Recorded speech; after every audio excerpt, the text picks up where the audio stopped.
Hello everyone, my name is Camilla. I am a YouTuber.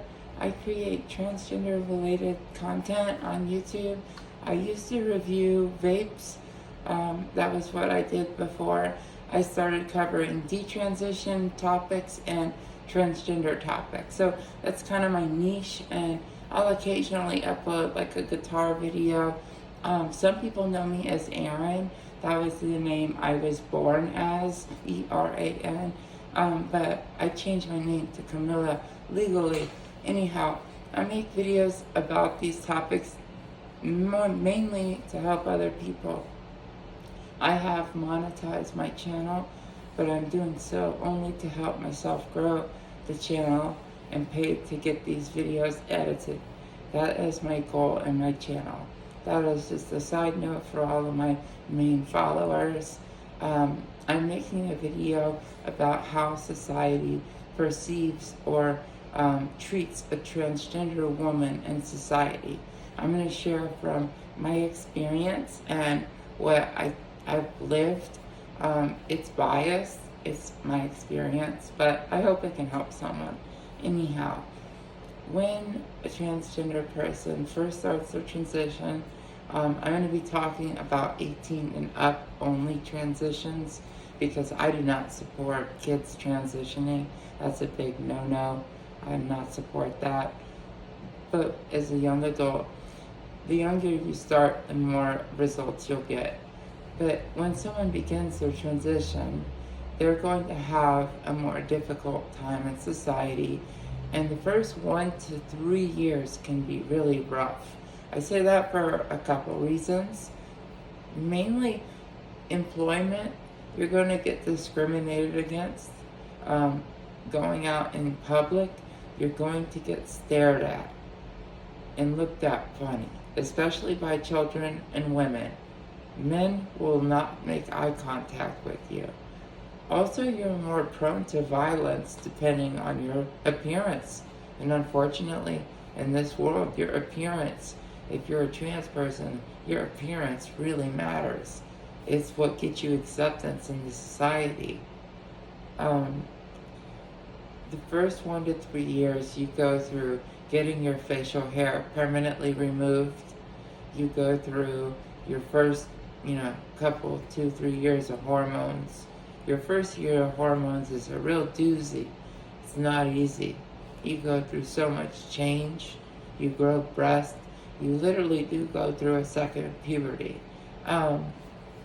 With that being said, it's an awkward stage where you're growing into your body, and you may not be very passable. And everyone passes to a different degree, and every transition is unique. I'm not saying you have to pass to be trans, but if you don't pass, you're not going to be treated well in society. You don't have to be 100% passable. When I say that, I mean if you're just maybe 70% passable, you're pretty solid.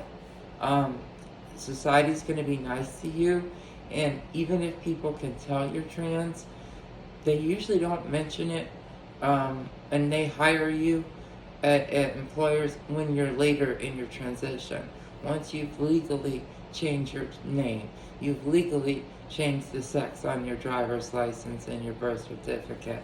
Once you've done those things and you've been on hormones 10 years and you've had facial work and you've had your facial hair removed, society's going to be pretty nice to you. Honestly, it's not very much different from being born a regular woman. But that's much later. The in-between stages are the hardest part, because you have to relearn body language start from the very foundation, square one. Like, I'll give you an example. A lot of trans women, this is how I sit when I'm just sitting, chilling. Sometimes I cross my leg. But a lot of people who are just starting their transition, they'll sit like this. This is like manly as hell. It feels so weird doing that. But they don't carry feminine body language. Their voices are deeper than mine. I've smoked 2 packs a day for 20 years. That's why my voice is so raspy. That's my own damn fault. But that's besides the point. The body language, the way you talk, the way you speak, your sound, your look, your posture, you have to learn everything down, relearn everything down to the way you sit. So it's not easy. It takes a lot of social conditioning, and technically it's behavioral therapy. It's like you relearn different behaviors. It's like CBT in a lot of ways. You're relearning how to accept your place into society. And dating, that's hard.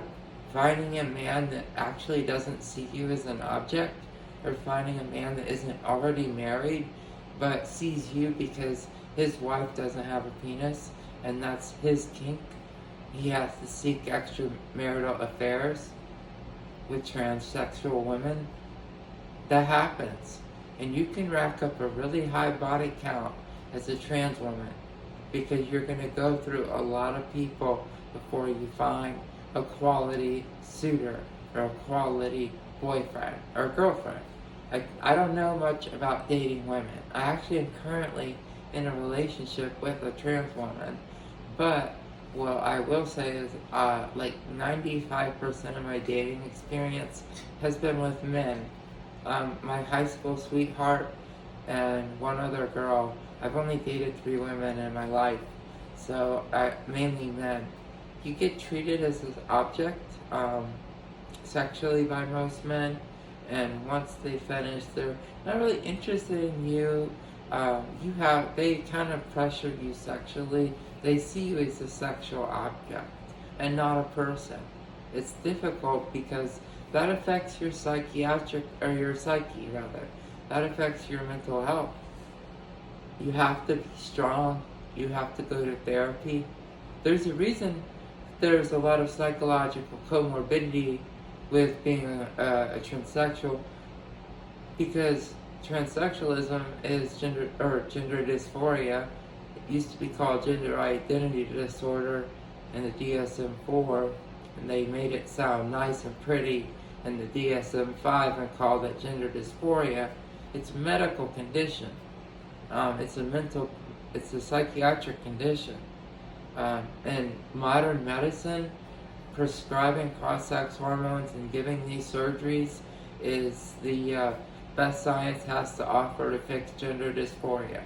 If there was a pill I could have taken that made me happy and identify as a man, I would have been happy to take that instead of having to do this. This is a hard life. I'm not unhappy with myself in any way, shape, or form. I love who I am.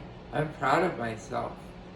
But it took me longer to integrate and adapt into society as an adult functioning with a job and accepted in society.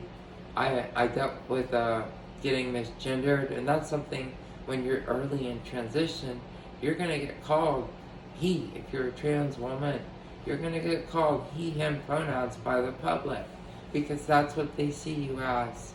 I have been misgendered once in the past 4 years, and it happened last week. And I didn't make a big deal about it. It may have honestly just been a mistake because I live in the South, and yes sir is very yes sir. People say that when they're just saying yes. It's kind of polite. And he said that when I asked him a question about a suit. I was pretty far away from him. He was in the men's department around suits looking for a blazer. I work at a department store. Anyhow, when I asked him, can I help him? And he said, no sir. I just turned around, or he said, yeah, he did say no sir. So I had no reason to engage with him further, but I just walked away. I didn't correct him or anything. It's not my point to. It's not my place to. I hate how people make a big deal out about it. I was born a dude. The fact that I've gone 4 years without being called sir, that's great. 1 out of every almost 1,500 days, I get it. I mean, I mean, that's a really good deal. I'm doing well. So I'm proud of myself. One misgendering isn't the end of the world. But when you're first starting, you have to get used to being misgendered. Don't let it affect you. Let it go in this ear and out this one. But don't let it stay up in here, because it'll make you sad. And don't dwell on that. You can't become complacent in your transition. It will help you. It makes you stronger. When you get misgendered when you're first starting, you have to build thick skin. It's just the way it is. You're a second-class citizen, no matter what country you live in. You may be an eighth-class citizen in some countries where they'd hang or stone you. So you have to understand that people that truly medically have a condition, it's a transsexuality, their gender identity disorder, you have to understand that it's something you should take and proceed with caution. And I always recommend seeing a therapist and a psychiatrist throughout the duration of your transition. If you enjoyed this video and have any questions, go ahead and comment. If you want to subscribe, I appreciate it. It helps my algorithm. And ring that bell to be notified every time I upload an episode. You won't miss an episode. And I have monetized my channel, but all the proceeds are going to starting to edit these videos. So you'll finally start to get edited videos, and I'll keep up with everyone. Until next time, I will see you all next time.